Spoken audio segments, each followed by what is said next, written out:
Moin und seid gegrüßt. Und zwar, ich wollte jetzt einen kleinen Soundcheck machen mit den Hajiru-Auspuff. Ja, der ist jetzt montiert. Montage war ganz einfach. Passgenauigkeit war ganz gut. Der Kollege wiegt 3 Kilo.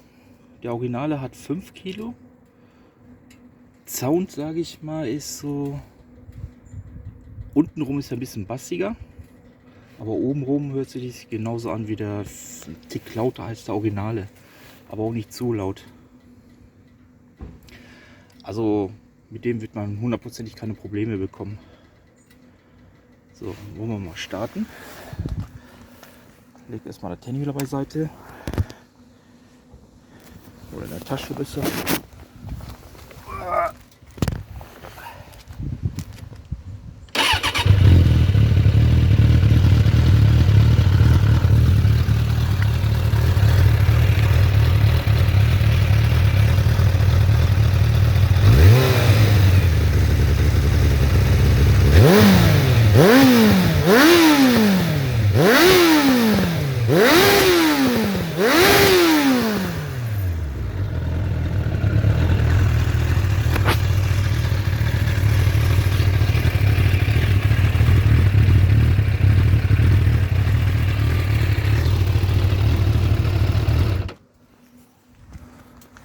Geht eigentlich ganz gut, ne?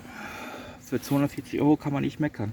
Ich sag mal so, für so ein älteres Moped oder wer einen Unfall hat, würde ich für so einen günstigen entscheiden. Klar, so ein Boost-Schalldämpfer oder Leo Vinci, ne, von Qualität brauchen wir jetzt nicht reden, tausendmal besser, aber für das Geld ist das ganz okay. Ja, Vergaser, ja, vom Wegen, Ultraschall gereinigt, am Arsch. Schokdüse war total zu. Und dabei hat die nette Werkstatt noch die Hauptdüse verwechselt. In der Mitte bekommt er 100er HD und die äußeren mit 98. Scheiße.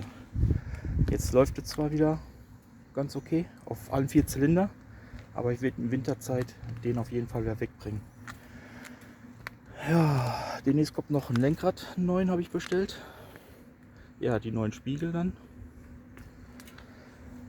Ja, was ich nicht wusste, die Vented ist tiefer gelegt.